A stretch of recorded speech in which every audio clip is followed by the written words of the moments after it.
Hello, welcome back to another one of these videos. Today we are going to be covering one of the bonus variants, which is called Night. And as you can see here, this one's a bit wacky. Specifically what it does is it makes each clue indicate the number of mines within a knight's move, or it's a knight from chess. The way those pieces operate is they let you in the actual game, they're powerful in the respect they can jump over pieces, but that's not relevant for this. What they specifically do is they move 2 squares in one orthogonal direction and then 1 in another orthogonal direction, but like not something where it's like or like 2 up and then a third one up. It specifically has to be 1 in a either 2 in a vertical direction, 1 horizontal, or 2 horizontal direction, 1 vertical. Irregardless, we can see that this gives all of our clues kind of a new more radial, I guess, kind of area, I guess, to look at. I don't know. It's all good. I think it's really self-explanatory. We can go in and get into it. These puzzles are definitely a lot more interesting. Something that's nice about this game, though, is it kind of highlights the cells involved with each clue. So for stuff like this specifically, that can actually be really nice. First of all, though, we can see the 0 clues finished, and the 6 clues actually also finished. 2 of its cells are off the side, so only a 6 I can look at, so there we go. This 1 clue is also finished as well, so we can kind of see that. And, okay, this 2 clues also finished, as is the 0 clue. This one's actually being nice to me. Sometimes these puzzles are really obtuse to think about. Okay.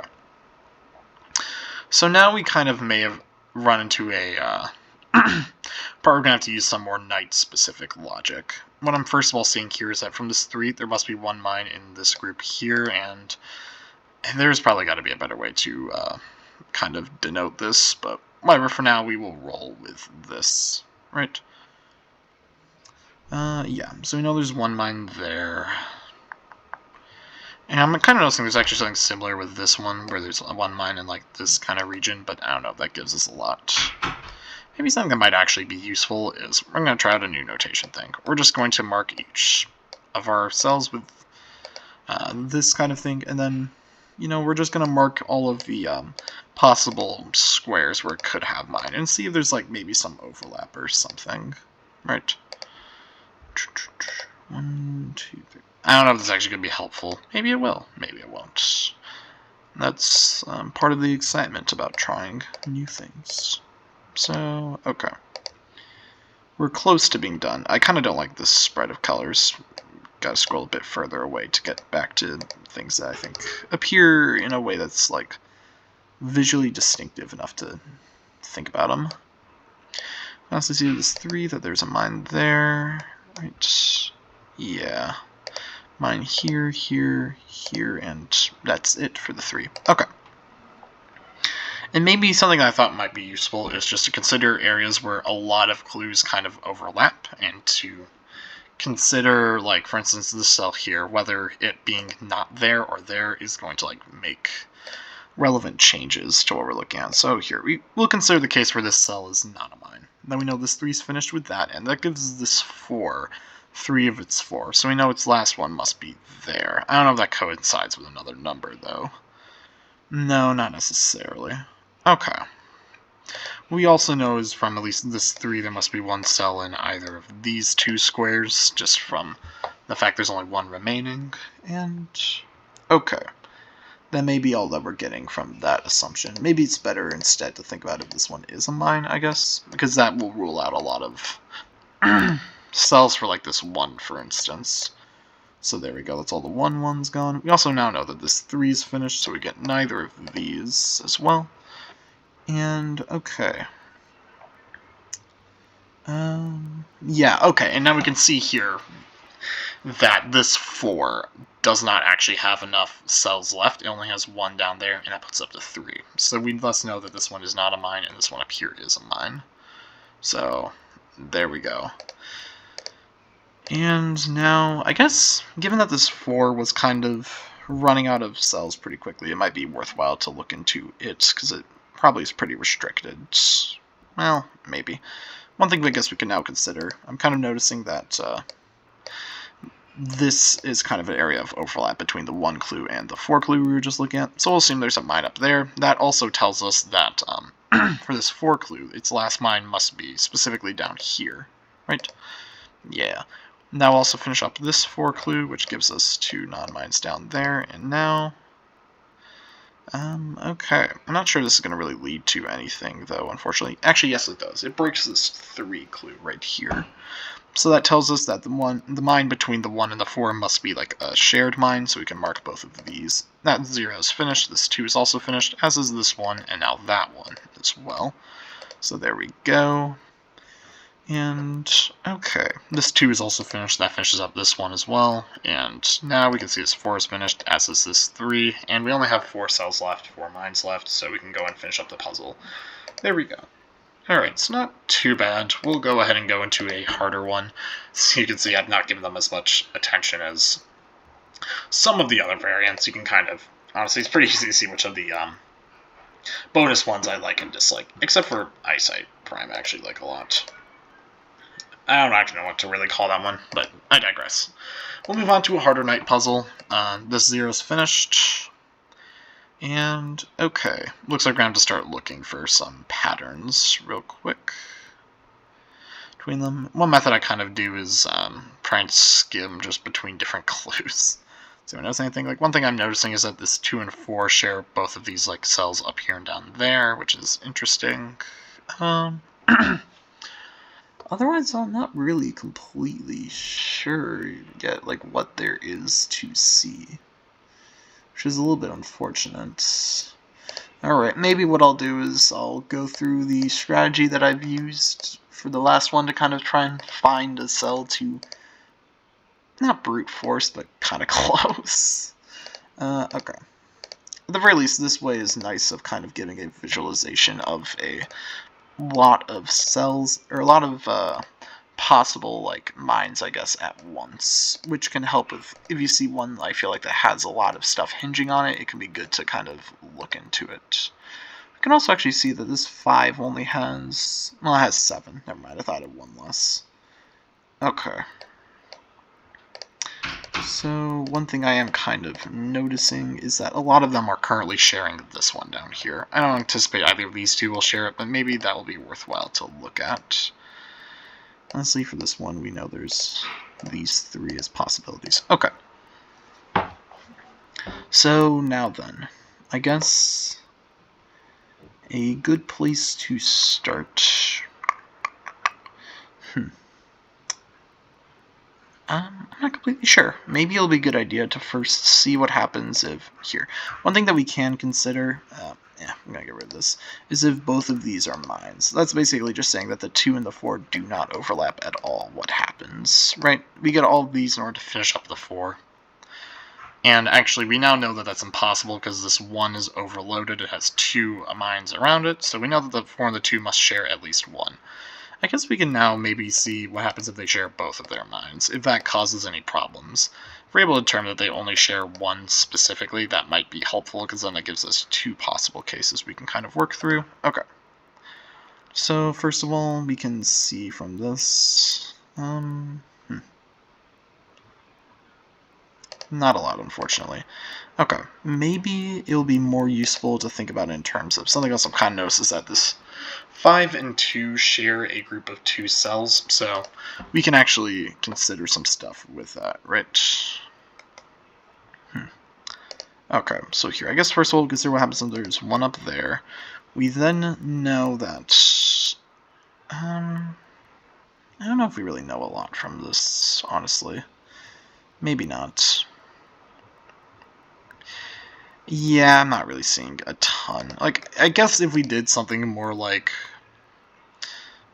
not rigorous, but more like strict, like this one here, for instance, and then we kind of marked off all of these, we could try and get a more defined group for the 5 as well, right, where we have all of these ones. I'll also finish off this 1, so we can kind of mark off that, and I wonder if this causes any problems elsewhere. Right. Yes, actually it does. We know that now this 2 and 4 combination no longer works as intended, right? Oh, maybe not actually. Hold on. Not sure why we marked that as impossible in the first place. Maybe I'll give this one another look real quick. So we're assuming that there's no mines in either of those two. Then we know both of these ones are mines, right? And then for this 4, yeah, we get no mines up here or over there. Then we know this one has a mine right there. Yeah, I'm actually kind of failing to see what our problem really was with it. Maybe I'll notice it shortly. 2, 3, nope, whoops. Okay, so we can mark this 2 as, oh, I think maybe it was that it underloaded the 5, I guess? Is that it? Yeah, okay, it was. Cool. So then we know that this group of mines for the 2 is impossible because they ran into a problem where there were 2 mines here. We just know incidentally if that happens, then it's an issue, right? I guess we can see real quick what happens in this case with the 2 as well, right? Then we know that there are no mines in any of these cells right here. How do I mark this one? I meant, are there any more cells that the 2 and the 5 don't share? Yeah, I guess this one. Okay. We can see what happens in this case. We also know from earlier, and I'm going to just trust this one, I remember because issues with the 1, that there can't be both of them over there. The 2 and the 4 must share at least one cell in common. So we know that that cell actually is going to be this one down here. There we go. Okay. So then we know neither of these are mines. That tells us this one down here is a mine. And now we have 1, 2, 3, 4, 5, I believe. Yeah. Whoops. Okay. So that also gives us a complete picture for the 5 as well. I wonder if this causes any problems anywhere, really. I'm not necessarily seeing any immediately. No, not really. Okay, so that case is fine, I guess. Okay. I guess one thing we can consider is if the 1 mine between the 2 and the 4, or rather, the 1 mine not between the 2 and the 4 is this one. Maybe this kind of argument might lead to some issues. So first of all, that finishes off this 1, which I'm actually now noticing this 1 and 5 kind of have a link as well. Okay, and that gives us our remaining cells for this 5 as being this collection right here. And there we are. This 2 is also finished, we can notice, so neither of these cells up here are mines, and that gives us this one down here as our last mine. That should finish up 2, but now we can see that we've run into a problem with the 4, where it doesn't have enough space to go. So I think that tells us that there must be a mine down here. No? Okay, well, that's fine. That means I must have messed something up somewhere. We're going to go ahead and try that again. I guess what that's telling us then is that both of these can be a mine. So I guess we'll real quick run through why I thought that would be a problem and see where I went wrong with that argument. No, okay. It still looks like both of those can't be a mine. So that means there is at most 1. So then we assume that there was a mine up there. Right. This 1 clue, we know there can't be mines in any of those. This 1 clue is also finished. We know there can't be mines in either of these. And now we can look at this 4 clue and see that that tells us there are mines in this, this, this, and this in order to finish up the 4. So there we go. But that overloads the 2. Okay, I'm not exactly seeing how this one here being a mine isn't a problem. Maybe I'll run through it one more time just to be sure, right? This 1 clue is finished. This 2 clue now. Looks like that. Right. And this 1 clue is also finished, so we can mark off both of these. And then that means there's mines in all of these 4 locations for this 4. Correct, right? There aren't any other open squares? No. But then that overloads this 2. Okay. Okay, maybe I just misclicked or something. Or I wonder if I clicked this mine. Maybe I did that. I don't know. I might be silly. Oh, wait, yeah, I think I marked this one as a mine first. So I guess that means it is possible to have this pairing, and I must have just made some wrong assumptions somewhere in that. I'm not gonna lie, this is by far my worst variant. I find it extremely difficult to kind of notice things on a scale of looking at, like, Knight's moves. Anyway, regardless, we can now kind of consider, I guess, where the remaining mines must be for this. I'm not actually sure how I really made progress with this kind of thing before, right? Where exactly did I go? Well, I guess first of all, we can notice that if there is a mine here, then there can't be a mine there, right? Yeah, from this 1. Okay. What else do we have? There's a mine in one of those 2 spots. There's a mine in one of these 2 spots as well. So we can kind of mark this pairing right here. What it tells us then is there's either 2 mines here for just that, for this combination of this one and... oh, I guess I don't know what else I was really talking about. Never mind. Okay. So we can, I guess, see that, first of all, from this 5, we know that there's at most 1 mine in this group of 2, right? Yeah. Okay. I guess, you know what I'm going to do? I'm just going to consider that there's a mine down here. Maybe this will lead to something. I'm not completely sure. Given that we have this one now with only 1 possibility, this might be the route to look at. Or more specifically, I'm going to start with if there isn't a mine down here, because I think this one is going to be more, not necessarily forcing, but maybe. So then we know that there must be mines in these locations for the 5, and that's just because there's only 1 mine left in the area that overlaps with the 2. Similarly, that tells us there are no mines in any of these areas. As such. Okay, yep, there we go. And that actually runs into problems with this too, so we know there must be a mine down there. There we go, that's something. Okay, this 3 is already finished, so there we go, and this 1 is also finished. And, okay, something we can now consider is maybe it would be worthwhile to look at the remaining mines for this 2. Since there's only 3 possibilities, it's not too taxing to just look through all of them real quick. This is the first one I'll consider. And this one actually also finishes up this 2, interestingly enough. They seem to share stuff. And that actually leaves not enough mines for this 5, so we know there must be at least 1 mine down there. Okay, we'll now consider just the case where there's only a mine there. Then we know that this one might not be as forcing as the other one. Yeah, we're actually going to instead start with there being a mine over here, because that finishes off this 1 clue, which I think might be crucial to causing issues with the 5. Yeah, if we do that, then we know that there must be remaining mines in all of these locations just to satisfy this 5 clue, but that overloads this 2. So I think then that means there can't be a mine down here. So we know that this is the combination we're looking for. There we go. Alright, now this 4 clue is finished. So we're good on that front. Okay. Cool. And we now also know that since there's already 1 mine around this 2, the remaining... there must only be 1 mine in that group, so that gives us... Nope. That's right, I forgot about that. Dang. 2 blunders, 1 puzzle. I guess it's not terribly surprising. Nope.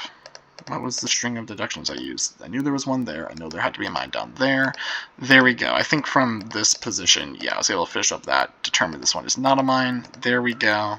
Okay, I think this is where we were. Yeah, okay. So maybe instead it would be good to think about just... Yeah, I'll be more rigorous with this. Okay, so we assume there's a mine up there. Then there are not mines in either of these locations. I think this one will actually properly work now. So yeah, now we then know that there must be mines in all of these spaces, right, in order to satisfy this 5. Yep, there it goes, as 5. But we can now see we've overloaded this one by a wide margin. So we know there cannot be a mine up there. Cool. Tragically, I was hoping that would give us some more information. That's okay. I guess we can now notice that there is 1 mine in this group of 2 cells, which, here, I'll just mark them with a yellow for now. There's 1 mine in this group of 2 cells, and the reason for that is, we know there must be at least 1 mine there, because otherwise this 5 would only have 4 around it, right? But we also know there's at most 1 mine there from the 1. So first we can actually mark this as a non-mine. There we go. It also tells us now that these, rather, specifically, we have 1, 2, 3, 4. Oh, no, not necessarily. Man, I am just not spotting things right now, am I? Oh, wait, no. Yeah, I am. Never mind. 1, 2, 3, 4, 5. There we go. And this 4 was just already finished. That finishes up this 1. That finishes up this 1 as well. Okay, now we have 1 mine left. And it must be one of these 2, so we can fill out all of these. There we go. Cool. Okay, that took a while. I guess we can go ahead and do a night combination variant. I guess I'll do it with something like side, I guess. I haven't done this one yet. This video might be long. We'll see. And I'm just going to double check to be sure this is all the information we start with. I didn't like quit halfway through or something, because with this is not super surprising to me. Okay, here we go. That one's finished already, so we can mark that first of all. This 4 clue is also finished as well, and now we can go ahead and just, I guess, kind of look for some stuff real quick with some of these clues. This 2 clue is awfully restricted. There's only 3 possibilities. Maybe we'll run through them real quick and see if they give us anything. This is just one case here where we are assuming that. Yeah, this is outside. Okay, good. For a second I was like, I forgot what it actually was. It also actually kind of locks off this area entirely, which tells us this 1 clue must have a mine over there. And that finishes up this 2 clue as well, so we can mark off all of those. And okay. Yeah, I don't know if that really leads to anything else for now. That's just kind of a thing. Okay. And, I mean, we can see right now that this doesn't necessarily violate... actually, here, it's something we could just mark initially. This doesn't actually violate any outside rules yet. So now we can see that there will be 1 mine in one of those 2. That's fine with this case. Maybe now we should consider a different one, like this case, for instance. And then we... oh, wait, no, I don't actually need to do casework either. We can see the same pattern with the no checkerboard is also there. I wonder if this 2 now works. It does. It requires non-mines in the yellow case in both of these positions, which then tells us that this one over here has a mine down there. There we go. Okay. Now we're going to go ahead and go back to looking at the right case real quick. So then we have mines in those 2 positions, right? That finishes off that 2. That also finishes off this 2, interestingly. So we can mark all of these ones as non-mines. There we are. Okay. And that also finishes off this 1, so this one right here is a non-mine. Do we get anything else from this deduction? Or string, I guess, of deductions? I am not completely sure. It doesn't necessarily look like it to me right now. No. Okay, I'll say for now that this is good. We also get this, I guess, but that's kind of trivial. Okay. Maybe that'll be relevant. I don't know. Shouldn't discount anything quite yet. Okay. Yeah, so these are for this clue. So now I can see what happens if there are mines in those 2 locations. So then that gives us 1 more mine around this 2. We don't necessarily know where it is right now, though. So we can go ahead and just look elsewhere, I guess. This 1 is finished. That means there must be a non-mine here. Cool. And I guess that also... yeah, I don't know if that gives us a lot for this one either, really. Maybe I'm not really looking at the right stuff, I guess, for this. Okay. Here, a few things we can consider is, first of all, what happens if there's a mine up here? I noticed that there was not one explicitly in either of my cases, so we'll just kind of consider what happens if there's a mine up there. We can get all of that just from outside logic. It's something we actually kind of ran through earlier with the yellow case. We can also get both of those. And that tells us that both of these must be mines. And, okay, that also finished up this one. And we can see we have now run into a contradiction here where this 2 could not have a mine here, but that will lock off this one. So we then can see that this one up here is not a mine. There we are. I was scared for a second there, I'm not going to lie. I'd messed up something on this. But no, we're good. Okay. So I guess the next thing we can now consider is, first of all, if there's a mine up here, what happens? This is just also a generally restricted looking square to me. So in this case then we finish up this 1, so there's nothing down there either. And okay, does this give us anything else initially? Not really. I guess something else we can notice is from this 2, we know there's a mine only in one of those 2 squares. That overlaps with this 3, so we can mark both of these as non-mines as well. Yeah, I'll do that a little bit nicer. There we go. Okay. So that was if there was a mine here. Now let's consider if there is a mine here. We know this one's a non-mine. That gives us a mine up here as well, just from a string of stuff. Okay, and that finishes up this 3, which means there cannot be mines in either of those 2 squares in either case. There we go. Now we can make some headway. That 3 is finished. This 2 is finished. I'm not sure if anything else is finished right now. That might... No, this 2 is as well. Okay. And this 1 is also finished. That gives us a 2 here. Okay, we can see this 2 lines up with this 2 in that way. So that means there's 1 mine in one of these 2 squares. Cool. Okay. Not sure that's going to give us a lot right now, though. Well, okay. We can consider what happens if there's a mine here, first of all. And that gives us all of this information for free. Right, which finishes up this 2 as well.